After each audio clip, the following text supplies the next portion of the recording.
This edition of MacVoices is sponsored by Smile, the makers of the brand new PDF Pen Scan Plus for iPhone and iPad, as well as PDF Pen, PDF Pen Pro, PDF Pen for iPhone, PDF Pen for iPad, Text Expander Touch, and Disc Label.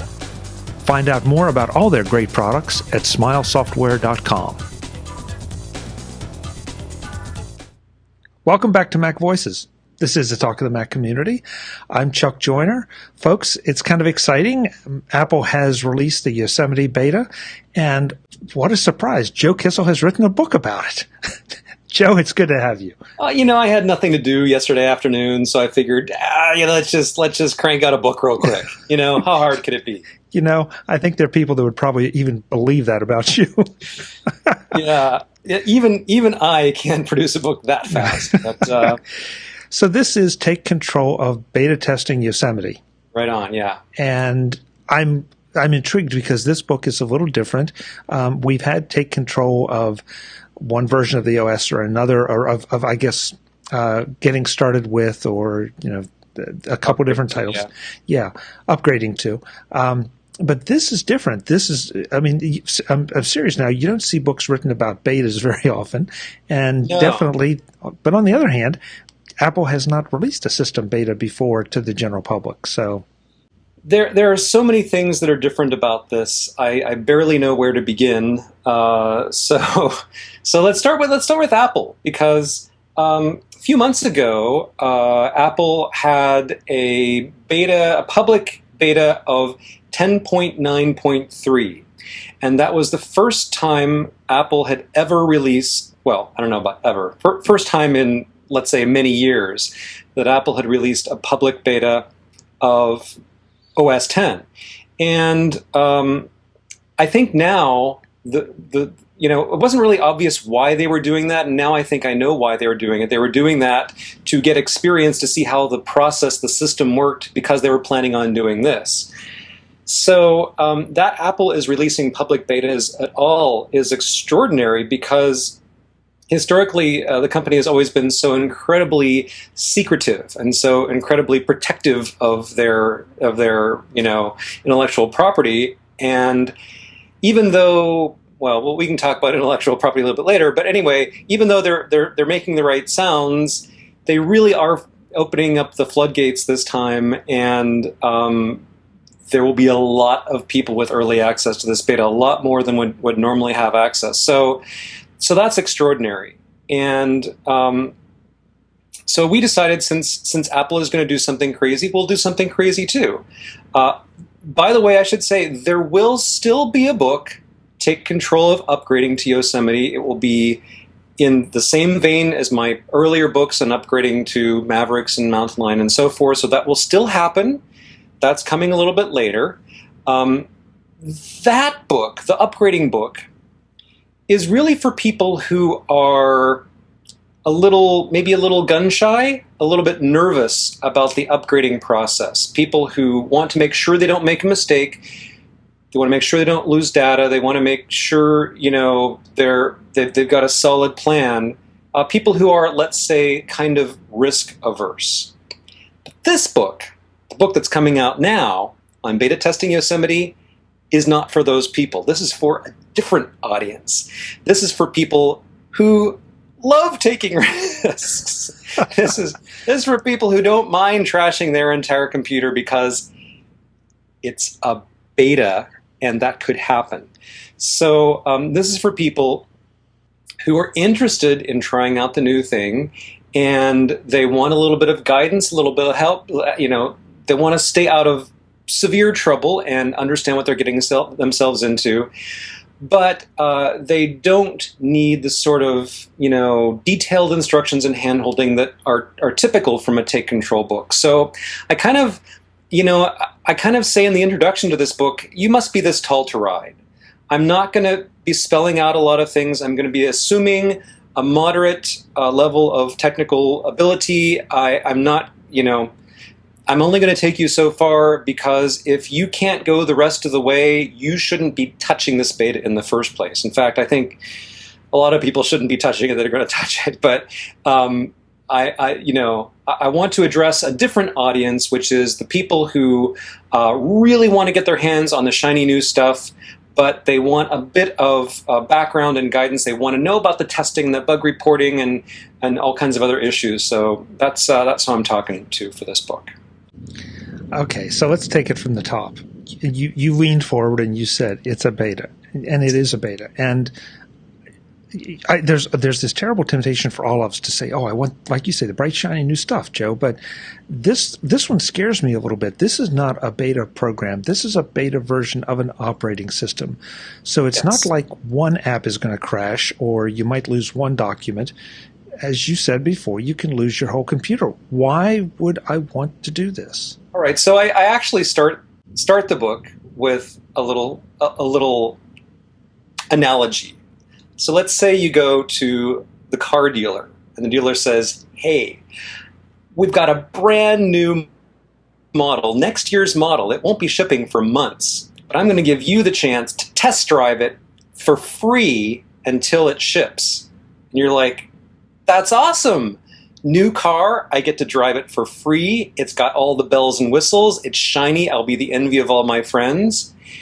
The dealer's like, "Now, not everything works. You know, the lights might flicker. The windshield wipers may not work consistently. Also, the car may crash a lot.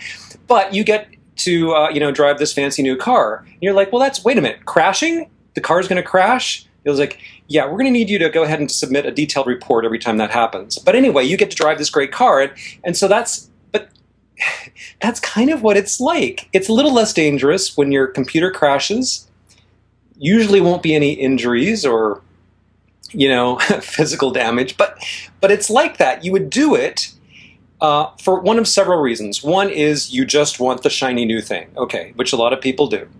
Another is, and the sort of preferable, the altruistic reason, the right reason to beta test, is you want to make the final product better. You want to help find bugs so that Apple can fix them, so that third-party developers can fix them before this thing gets out into the wild, so that everyone, including you, can have a better experience. Of course, if you're a developer and you're writing software for Yosemite, that's yet another reason you want to make sure your stuff works on it. But the really best reason is because you want to make it better. So I would put it this way: 2-3 months from now, whenever it is that the final version of Yosemite comes out, if it has bugs, of course it'll have bugs, but if it has bugs that you could have found and could have reported in the beta period and you didn't, well, now you have nobody to blame but yourself. So this is a way of, if you were the type of person that would always really complain about things going wrong in OS 10, well, how could Apple not have blah, blah, blah? Well, this is your chance to put your money where your mouth is, identify those problems before it ships, tell Apple, tell the other developers about them, give them a chance to repair the problem before it's final. And I think it's doing a tremendous public service. And you get to play with the new thing, get some early access to new features while also helping to make it better for everyone. Wait a minute. I think I just heard you say that in a couple months, if I haven't adopted the beta and your computer crashes, it's my fault. I wouldn't use exactly those terms. It's more like, let's make this more concrete. All right, so you have your favorite app that you use every day, and maybe it's not a very common app, and you have your favorite thing that you do in your favorite app every day, and maybe that's not a very common thing, but it's important to you. So if you've never tried this, and a few months from now Yosemite ships, you download it, you install your app, you do your thing, and then you get a crash, or the app doesn't launch, or you lose data or whatever, at that point I'd have to say, well, had you realized this 2 or 3 months ago, you could have reported this problem and it could be fixed by now. See, this is the great time to fix bugs, because you can still go back to Mavericks or whatever else you're using. You're going to put this, hopefully, you're not going to put this on your main machine. You're going to put it on a different Mac or an external hard drive or something. You're going to have it in its own sort of isolated place so that when you're doing your ordinary real work, you'll go back to your old OS. So it's still safe. You can still be sure that you'll be able to get all your work done.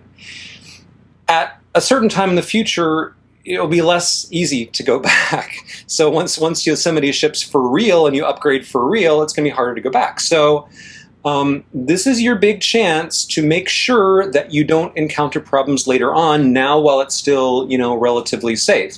Now, I don't mean to put you or anybody else on a guilt trip, like, if I have crashing problems in 3 months, that's because you didn't. No, it's more like it's a personal thing. Like, I don't use the same apps that you use, and I don't use them the same way that you use them. So if I want to make sure that my particular apps and my particular workflows are covered, then that's on me to make, like, probably nobody else has the exact combination of mail plugins, let's say, with the exact same combinations of settings that I do. Okay, that combination of stuff is really idiosyncratic for me. So if I happen to find in my testing of Yosemite that this particular combination of stuff results in a certain problem, I might be the only one that can really report that. And if I still have that problem when Yosemite ships, then it's on me if I didn't report it. Joe, you should be in charge of selling the cars that you were describing earlier, because I think that's a very valid point, especially if you do depend on your Mac for production and you're going to in the future. You need to test your workflows, and that's fair. So having said that, and understanding, hopefully we've made people understand why, there are some dangers here, but there also, I'm sure, knowing you, there's some ways that we can minimize those dangers for ourselves while testing those workflows and providing for the betterment of the product. Right. And I don't want you to go through the whole book, obviously, but how about hitting some high points about, who should be doing this and how we should be going about it? Okay, so, as for the who should be doing it, again, this is people with some tolerance for risk, and people with, a spare Mac or at least a spare external hard drive, people with some time on their hands, because this is going to be time consuming.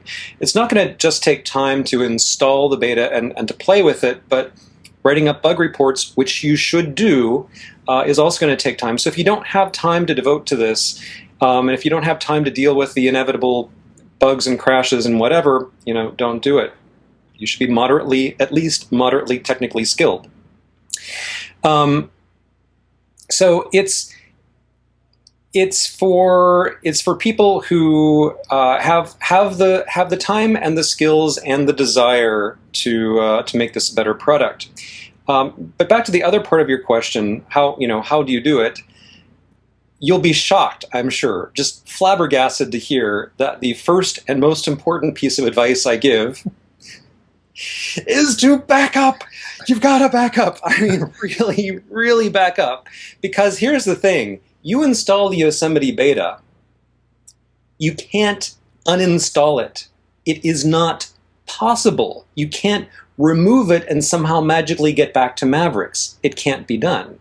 The only thing you can do is wipe your disk and restore a backup. Well, then you do get back to where you were before, but you better have you better have a duplicate of your disk someplace else, a safe place, maybe a couple of copies that you can go back to. As long as you have a full backup and you've tested it and it's a good backup, then you're safe, because the worst thing that could happen is you'd have to replace your Yosemite installation with the other one, just sort of reverse the backup. So that's fine, but oh man, you better do that, because if you don't have a backup and you get into trouble with Yosemite, you're just stuck. I mean, you'll be able to go forward, you'll be able to upgrade from the beta to the release version. So at least there's that. But we don't know when that's going to be. It could be a few months, and in the meantime, you got to get your stuff done. But you gotta take this seriously. I mean, I have the luxury of having an extra Mac that is literally just for testing. I could lose every file on it. Doesn't matter. I'm just constantly reinstalling stuff on it. It's fine.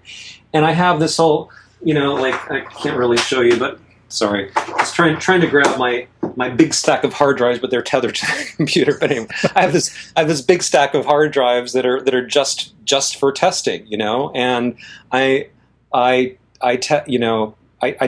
especially, when I'm working on the upgrading books, I test dozens of installation scenarios, and I just, wipe, install, upgrade, test, repeat, repeat, repeat. So if you don't at least have an external hard drive, or preferably a spare Mac, you shouldn't be doing this. But in any case, back up and follow the rest of my instructions. Joe, when I think about doing this, my first reaction is, okay, I know how I'm going to do it. I'm going to clone my drive off, or clone my internal drive off to an external, preferably a FireWire, so it'll have some speed. But if not, at least a USB 3, and then do the upgrade on that, boot from that, and do the upgrade on that. And now, obviously, there's going to be a backup here involved, so because the two will be potentially communicating back and forth. Anything wrong with that strategy? Well, there are so many different ways that you can do it that I don't want to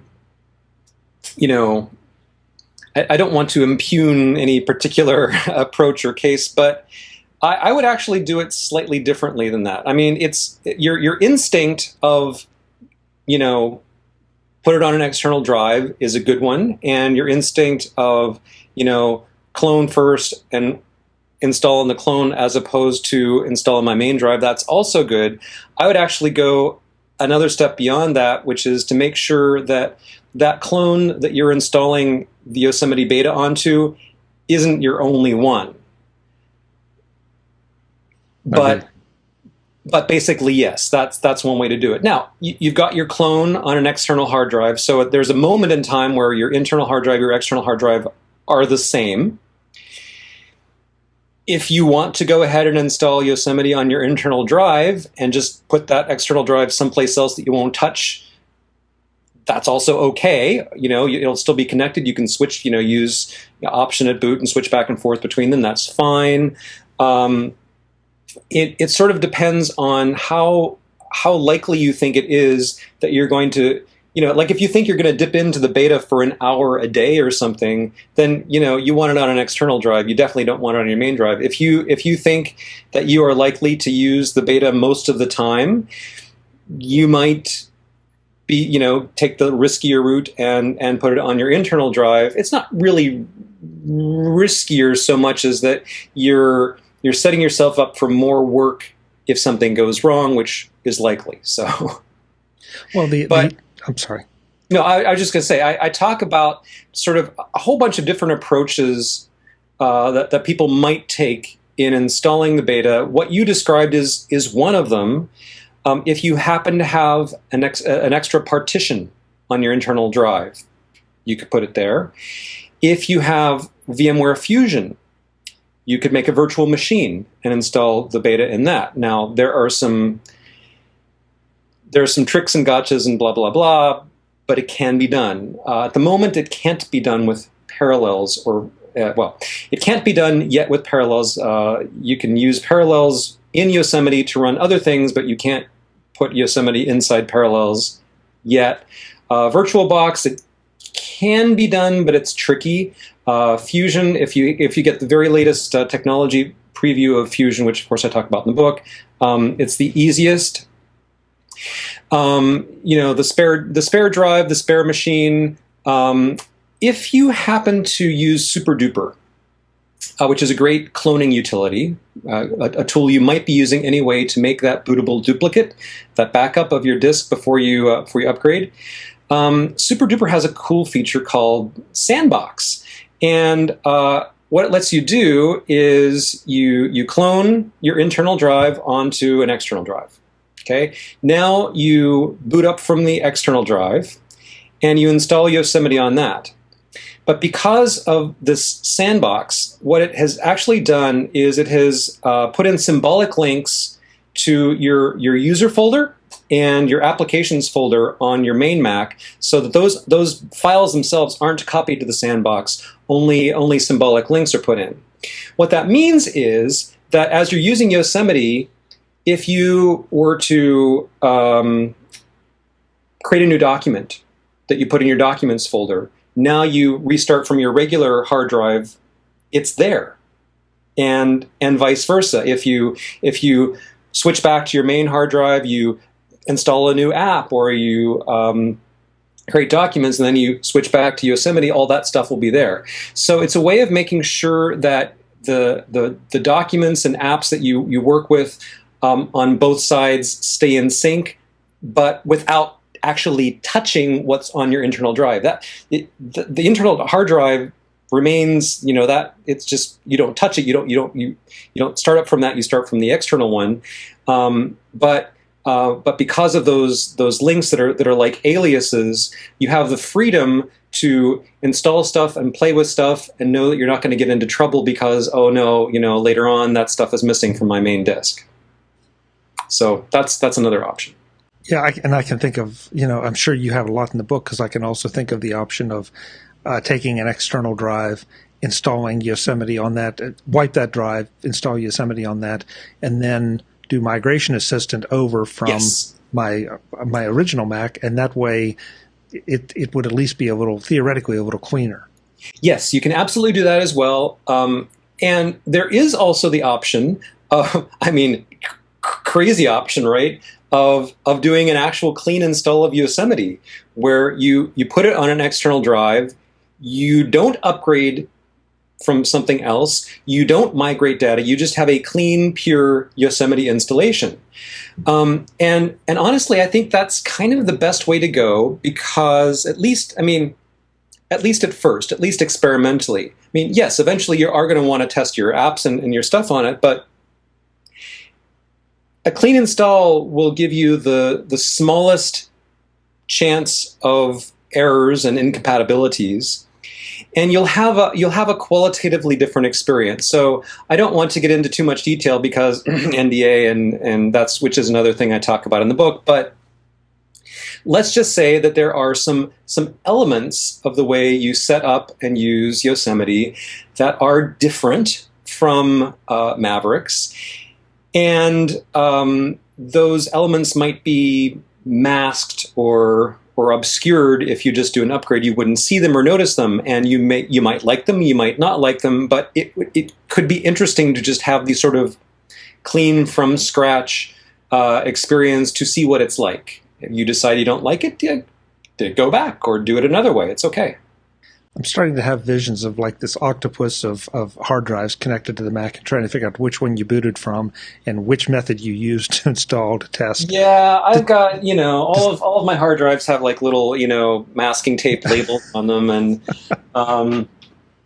even with that, I'll do things like, because I have disk images. So what I do when I'm testing, especially when I'm testing upgrades, I have, I'll install a version of Mac OS X and update it as completely as it can get to, install all the software updates, and then I'll create a disk image of that so that later on I can restore that disk image to a drive to test, upgrading from that without having to reinstall everything from scratch. It's just easier. So I have disk images going all the way back to 10.4 Tiger, and but when you restore a disk image, depending on how you do it, the new drive may be renamed to whatever the old one was at the time you created the disk image. So my labels don't necessarily stay in sync with what they show up in the Finder as.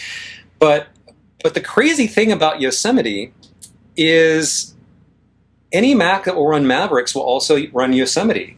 And the crazy thing about Mavericks was that any Mac that would run Mountain Lion will also run Mavericks. So this is 2 OSs in a row that Apple has kept the minimum hardware requirements the same, which is crazy. It's unprecedented. It used to always be the case that every single version of Mac OS X, some older hardware would fall off. Sorry, you can't use this thing anymore. But that's not true it wasn't true with Mavericks, and it's not true with Yosemite. As a result, there are a couple of Macs that originally shipped with Tiger 10.4. It was like 10.4.10 or something back at the time these machines shipped, 10.4 point something or other, that are compatible with Yosemite. Now, I think very, very, very few people who bought a Mac way back when with 10.4 on it have not upgraded to anything in the meantime. At least I hope very few people have. But I'm just saying that is a potential scenario. There are Macs out there that shipped with Tiger that can run Yosemite, and so that's got to be one of the things that I test is what would happen if you did that. What would happen if you tried it with Tiger, with Leopard, with Snow Leopard, with Lion, with Mountain Lion. So that'll all be coming in the upgrading to Yosemite book, but. Just saying, this is what I do. This edition of MacVoices is sponsored by Smile, the makers of PDF Pen, PDF Pen Pro, PDF Pen for iPhone, PDF Pen for iPad, PDF Pen Scan Plus for iPhone and iPad, Text Expander Touch, and Disc Label. Find out more about all their great products at smilesoftware.com. PDF Pen is a powerhouse of a program. Sure, PDF Pen is great, and it might suit many of your needs, but if you want to get all those extra pro-level features, then you need to step up to PDF Pen Pro. It does all those essential things PDF Pen does, like allowing you to edit PDF documents by converting them into text using optical character recognition, like adding text, images, and signatures the original author of the PDF didn't, like inserting or removing or reordering pages to suit your needs, like being able to copy text out in rich text format or exporting it directly in Microsoft Word format that can be read by Apple's Pages. Like all the other features that you've come to know and love from PDF Pen. But with PDF Pen Pro, you get more. Like being able to capture and convert entire websites to multi-page PDFs, complete with hyperlinks, so you can view and work with them offline. Like creating and editing a table of contents for your PDF document. Like editing permissions to restrict saving, printing, and copying of your document. And much more. The team at Smile Software stays up late every night thinking of things that you want and need to do with your PDFs, and then building those features into future releases. And if you haven't noticed, those release numbers keep creeping up. PDF Pen and PDF Pen Pro are the most feature-rich set of tools yet. And you need them, because everyone uses PDFs, and everyone needs to be able to work with them just like you do any other documents. You can buy PDF Pen and PDF Pen Pro on the Mac App Store or straight from the Smile website at smilesoftware.com.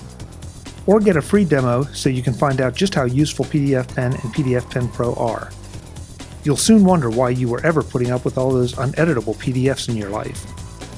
That's smilesoftware.com for PDF Pen, PDF Pen Pro, and all the other great software that helps you get things done. Smile, the makers of world-class software. Thanks to Smile for being the longest-running sponsor of MacVoices.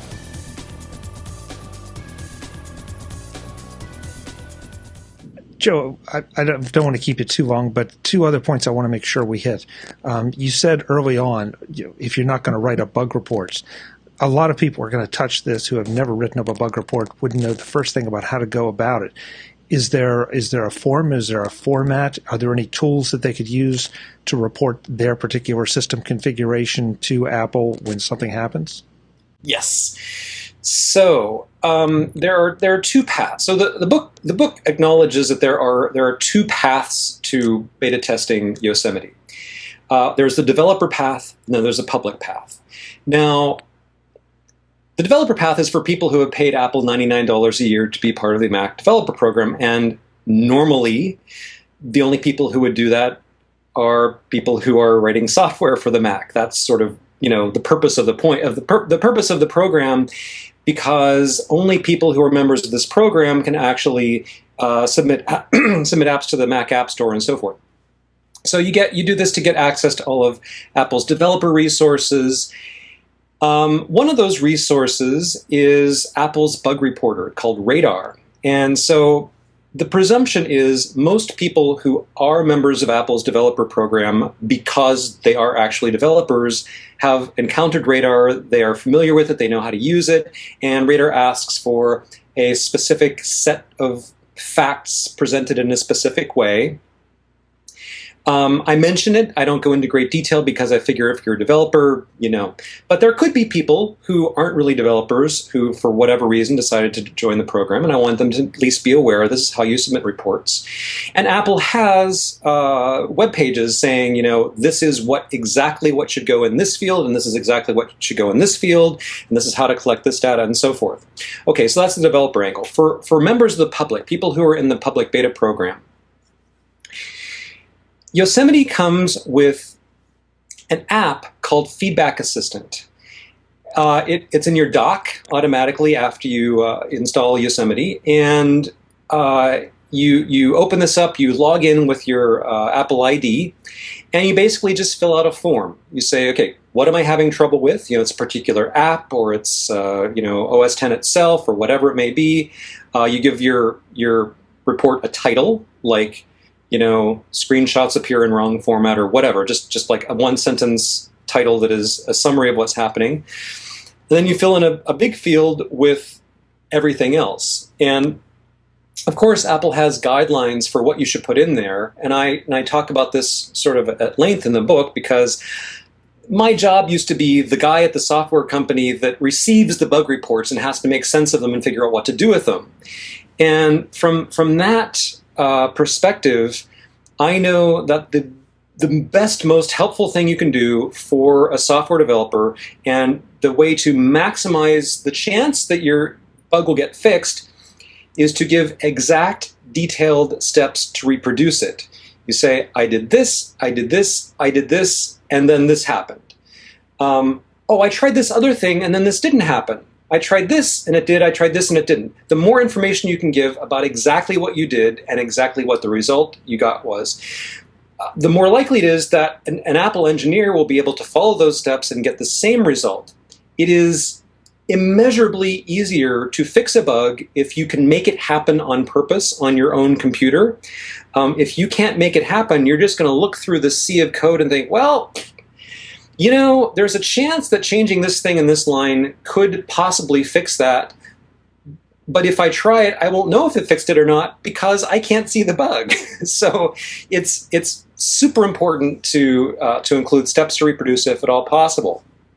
But also, this app, this Feedback Assistant app, actually collects diagnostic information about your Mac and sends that in a file along with your bug report. Now you can manually include other files, like if you need to include a screenshot or a document that causes a crash or whatever, you can do that manually.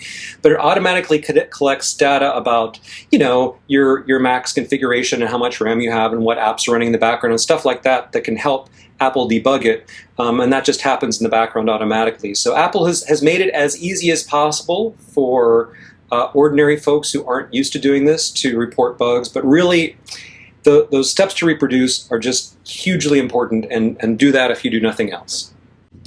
Joe, I have to ask, in the environment we're in today, when we're sending that information to Apple, do we have any privacy issues to be concerned about? Well, I'll answer this in a couple of ways. What is supposed to happen is that this report that is sent to Apple automatically contains sort of boring information. Okay, by boring I mean, yeah, okay. You know, like, okay, what apps are running at this moment? It's relatively boring. It's not like, you know, the contents of your contacts database. It's not like the contents of documents. You know, it's not personal data.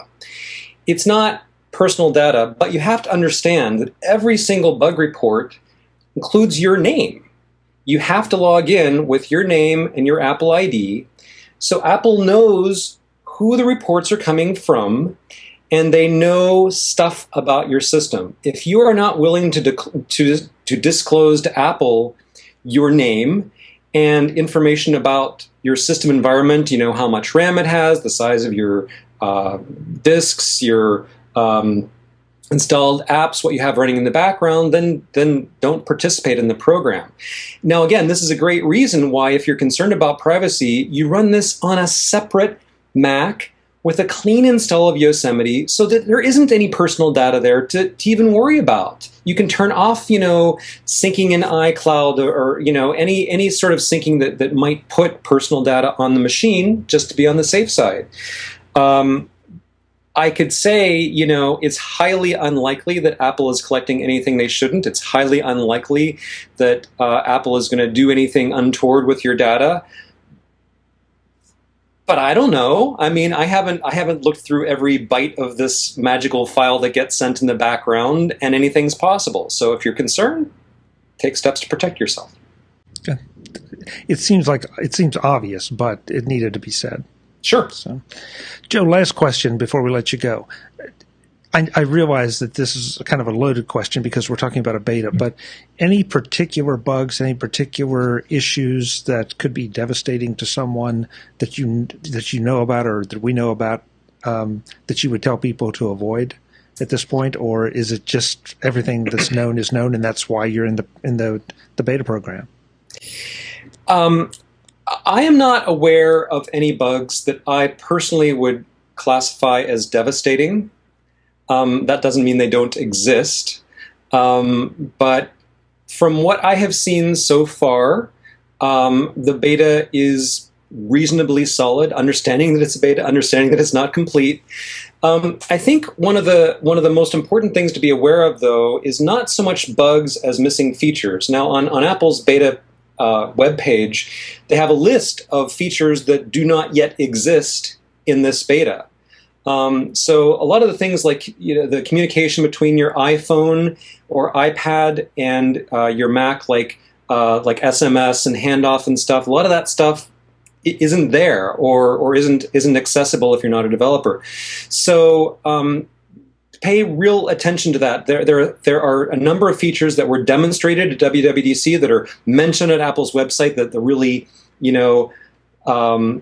cornerstone features everybody's looking forward to in Yosemite, which just aren't there yet. Some of the iCloud features haven't been turned on yet, or at least not in a publicly accessible way. So the thing that sort of worries me is people might just really dive into the beta and sort of forget that they're in the beta. They start creating new documents. They start doing stuff without really thinking through the fact that, oh yeah, this might not sync back to my Mac that's still running Mavericks because of iCloud, blah, blah, blah, and not take necessary steps to back up their data, things like that. So really, it's not so much that there could be bugs, or it's not even so much the fact that there could be missing features, as it's dangerous to approach this as though it were complete, as though this is an okay environment in which to do most of your production work. It really isn't. You have to isolate it. You have to keep it separate if you really want to protect your data. Okay. Good to know. Good to know. Take Control of Beta Testing Yosemite is out now. I'm looking forward to beta testing Yosemite, but I'm not going to do it without Joe's book and his advice, because Joe is already, you can't see it under that T-shirt, but there are already a lot of scars from doing this. So, well, I chose this T-shirt, my Heisenberg Laboratories T-shirt, for this interview because Heisenberg was a scientist famous for his uncertainty principle. and beta versions have a lot of uncertainty associated with them. I don't know what's going to work. I don't know what is going to happen to my data. I don't know if I can get out of this situation. So, yeah, wear the right T-shirt. That will definitely help. Okay. Now, this is the part of our talk where we would normally say, and here's how much it costs. Right. And as we're talking, I'm like looking at my email because we're recording this a day ahead of time, and I think what we've decided we're doing this differently. So in addition to like all the other things that are unusual about this beta, we're selling this book through this service we use called LeanPub. So we're not selling it directly from our website. There's a link to go to the LeanPub website. It's a sort of less beautiful PDF, but other than that, it's pretty much what you'd normally get from us. LeanPub is the service we use to generate the EPUB and the MobiPocket and the PDF out of raw Markdown. So LeanPub has this feature. You can turn it on optionally, where the publisher can say, this is our recommended price, but you can pay whatever you want. So I think what we've decided to do is to say, we're going to recommend a price, and I'm not sure what the recommended price is going to be yet, but we're going to make it variable. So if you think, that this is really only worth $1 to you or $2, then okay, pay us $1 or $2. I'd rather that you paid me $50. But it's a short book, and I think it has really useful information in it, but it's not, it's a short book. So pay what you think it's worth. Remember that I do have 2 young children, and I will need I'm going to definitely need an iWatch, when that comes out. And I don't know, I got nothing. Anyway. And more hard drives. Yeah, that's right. I really need more hard drives to test for the next book. But, pay as much as you can or as much as you think it's worth, and we will recommend some price, but it's not going to be a firm price. It's an experiment for us, too, just like betas are experimental, and we'll see what happens. People that listen to MacVoices probably are familiar with Michael E. Cohen's Take Control book, Take Control of Pages, and that was done through LeanPub. So it's the same kind of thing. Right, exactly. So yeah, folks, go check it out. Pay what you think it's worth to you, but definitely pay something. This is valuable information, and if you're going to participate in the beta, you need somebody. It would be nice to have somebody to hold your hand through it, and Joe is right there to do it, and I can't think of anybody better. Thanks. What was that? The hand that I'm going to hold. The hand. I got it. Okay. I was thinking that was a really bad Vulcan salute, but anyway, that's enough hand signals. So, TakeControlBooks.com for Take Control of Beta Testing Yosemite. Joe, thank you, and thank you for putting in the effort. This is sort of above and beyond the call. Usually, it's just release software, but we appreciate you helping us out with this. It's a different thing. We're experimenting. So absolutely. We'll see you next time. Alrighty. Folks, again, take control of beta testing Yosemite. Go get it and beta test Yosemite and let us know how you like it. Chuck at MacVoices.com. I'd love to hear your feedback. Until the next time, and as always, thanks for watching. Visit MacVoices.com for links, show notes, to subscribe, to connect with Chuck on Twitter, app.net, Google+, Facebook, and LinkedIn. Subscribe to our weekly newsletter, the MacVoices Dispatch, to stay up to date with all the latest MacVoices news from our front page or at MacVoices.com/newsletter. Advertising and sponsorships handled by Backbeat Media at BackbeatMedia.com.